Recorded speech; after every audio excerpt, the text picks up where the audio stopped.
has a new video called out How WWE Should Have Booked the Invasion, Part 1. The one I wish I had reacted to, because I don't think I did, was them booking the NWO. That one, till this date, is my favorite. And I think I always say that too. But anyway, let's check this out. This is Part 1. So let's do this. I'm sure you won't disappoint me. And I'm sure there's going to be somewhere, I'm sure it's going to be in there. Bye. Hello, I'm Adam from WhatCulture.com and welcome to How WWE Should Have Booked, where I look back at infamous WWE misbooking opportunities and talk about how I would book them differently because I'm a smart ass.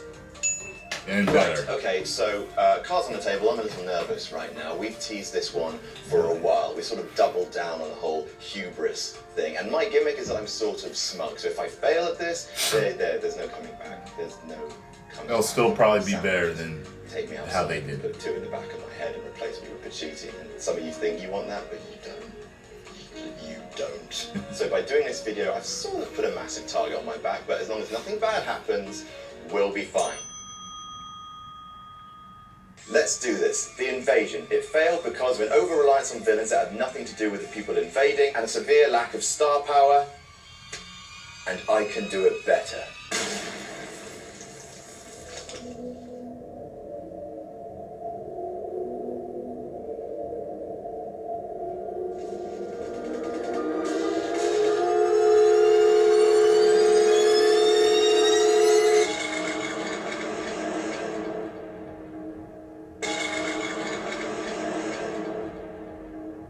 Alright, here we go. You ready, Sam?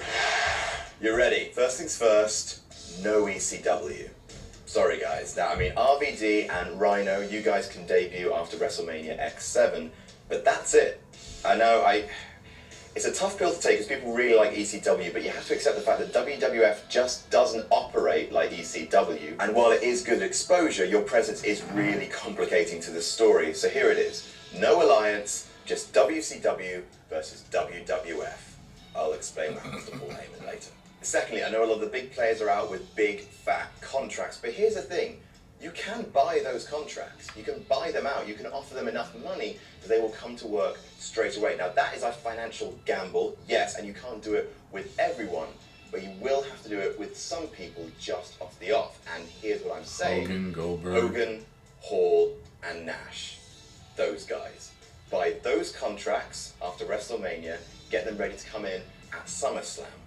It will probably be a stupid amount of money, absolutely, but you need the NWO. They represent WCW at its most WWF ass-kicking point. That's what got them that huge 80 Goldberg too, rating man. lead, Come on now. isn't it? So you need those guys front and center at any invasion. If you want to save money, you can just bench or release a lot of the lower mid-carders. I mean, it's brutal, but you can just bring those guys back into the fold over the next few years anyway, and you don't need to clog up the system with, you know, chronic.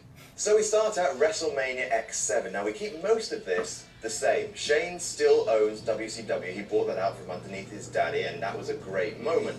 The only thing I changed from WrestleMania X-Seven is that Stone Cold doesn't turn heel. Vince McMahon makes no appearance in the main event, and instead Stone Cold beats The Rock 1, 2, 3 in the middle of the ring to a huge pop from Houston. So instead of Vince getting involved with Stone Cold, we let the Rattlesnake have a huge run at the top of the company leading up till SummerSlam, and Vince's whole thing is he continues his midlife crisis. Remember, the one that started with him making Trish Stratus bark like a dog?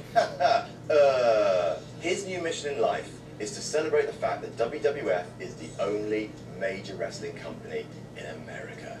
We won. We beat WCW. After being humiliated by Shane at WrestleMania, Vince needs this. He needs to gloat about something. So out he comes at the beginning of Raw, you know, walking like he does. He grabs a mic and says, I didn't win last night, but that was a small battle. You know who won the war? Vincent Kennedy McMahon. McMahon's crushed their competitions, and I crushed WCW. And then, here comes the money! Out comes Shane O'Mac, and he's like, yeah, you crush your competition, do you, Dad? Because I sort of remember be in your competition, and I whooped your ass like WCW whooped your ass for 80 straight weeks. Triple H appears, beats Shane down, and gives him a pedigree on the metal at the top of the rampway. And Vince stands over him saying, I have only one son, and that's Triple H, the Game. The main event of Raw is a #1 contenders match, The Rock versus The Undertaker for the WWF title at Backlash. Austin comes out, celebrates with his belt, the Smoking Skull belt, and makes a point of saying to The Undertaker, you ain't scaring no one with that punk-ass biker look. And that's the bottom line, because etc. So The Undertaker is frustrated and, owing to a referee bump, wins the match, giving The Rock 2 last rides in the process after the match. The Undertaker begins to turn heel. Then The Rock leaves, I think to shoot Mummy Returns. Great movie. And the Backlash card looks like this. The main matches are Shane versus Vince and Triple H. They win. And Austin versus The Undertaker. Austin retains, and Undertaker looks very, very cross afterwards. Vince comes out to gloat about his victory over his son. He lowers a motorbike from the ceiling and sits in it just like Eric Bischoff did back in the day. He gloats about how he's the all-powerful. He's starting to lose it just a little bit. Y2J comes out and says, I've seen all of this before. Baby! I've seen exactly what ego can do when it's allowed to flourish at the top of the card. Vince takes exception to this and sets his lapdog Triple H on it. Triple H said, yeah, Vince, I sort of wanted a title shot. Could I maybe have it? And Vince is like, yeah, you'll get your title shot, but just get it. Get it. So what happens then? Triple H costs Jericho in an Intercontinental title match versus William Regal. Meanwhile, Austin continues his feud with Biker Taker, who's starting to get really frustrated with the fact that he can't grab the gold. He starts attacking Austin from behind. This gets the rattlesnake worked up, and the match is made a no-holds-barred.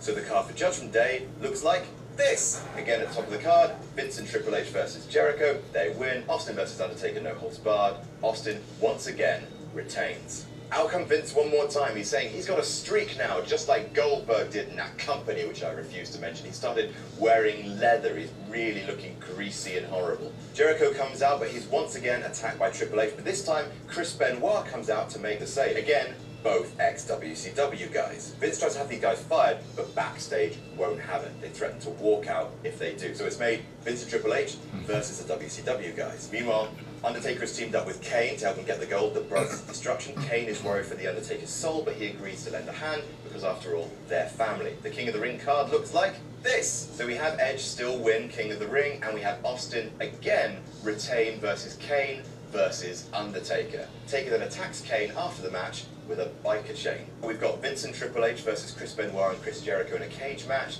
Benoit and Jericho win. Humiliated again, Vince lines up a whole bunch of ex-WCW guys in the ring. You got Chris Jericho, Chris Benoit, Eddie Guerrero, Perry Saturn, Dean Malenko. He threatens to fire each and every one of them. Eddie steps forward saying, do you not remember that, hey, your lapdog Triple H, he used to be with WCW. Most people around here did. You can't just make wrestling all about your family. You didn't invent professional wrestling. Vince, on the other hand, he sees it a little bit differently. He is the king of wrestling, and like any other king, he expects his subjects to be loyal. He tells each and every one of the ex-WCW guys, I won't fire you, but only if you kiss my feet. Eddie Guerrero steps up to do it, but of course, low blows Vince. Everyone from WCW stands up, picks up Vince McMahon, and throws him out of the ring. Next week, Vince screams to all the people who manhandled him, yeah, fired! It's pretty good. There will be no WCW. It will be like that company never existed. You're fired, everyone's fired, I'm fired, that makes no sense, but you're fired.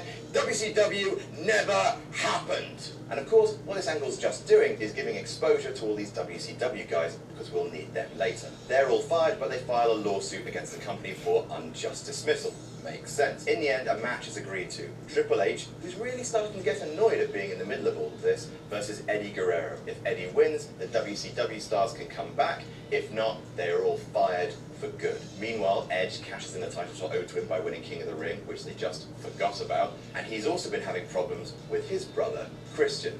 So the fully loaded card looks like this. So Triple H versus Eddie Guerrero, jobs on the line. Eddie lies, cheats, and steals his way to a win. And then you've got Austin versus Edge. Austin retains after Christian accidentally costs Edge the match. So next night on Raw, Vince is berating Triple H for not being able to get the job done versus Eddie, when suddenly, if you're some man... So The Rock has returned and he's got his sights set on one thing, regaining the WWF Championship from Stone Cold Steve Austin. There's a #1 contenders match, The Rock versus Triple H, which The Rock wins. Triple H loses it, goes backstage, trashes his locker room.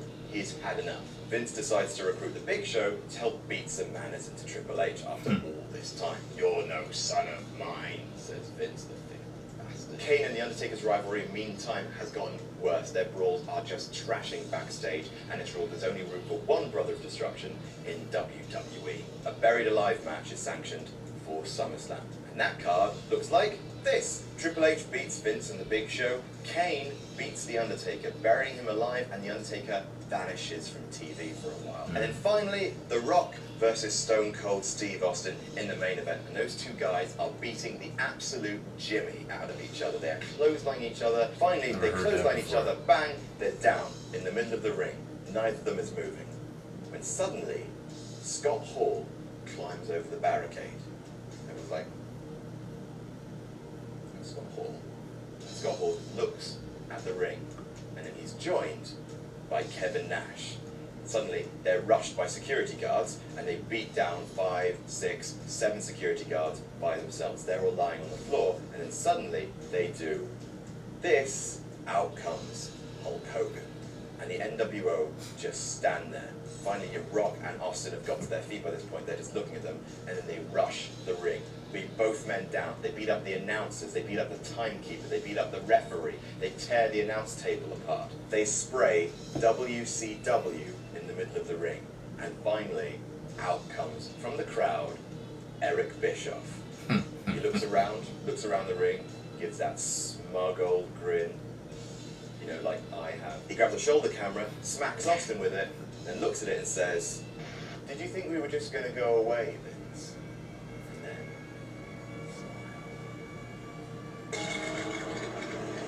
And then, that's the end of part one. How are we doing so far? Let us know in the comments. Don't forget to like, share, and subscribe, not only to us, but also to Wrestling with Regret, and also Grimm's Toy Show. I'm Adam from WhatCulture.com, and we'll see you very soon.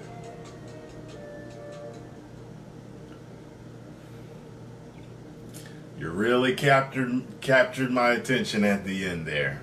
Really captured my attention at the end there. Yeah. Now I'm really interested with what you're gonna do, man. That was pretty good. That was pretty good, man. Yeah. WWE, if you watch my videos, you need to hire this man on your creative and listen to him. Every detail. Not, listen to it and then throw it the fuck away. Like I'm sure Vince does, from what I've heard. Listen to everything the man says. Anyway, post your comments down below. Let me know what you all thought. If you enjoyed my reaction, hit the like button, subscribe, and share. Make sure you go subscribe to What Culture, goddammit. 1 million subscribers. Woo!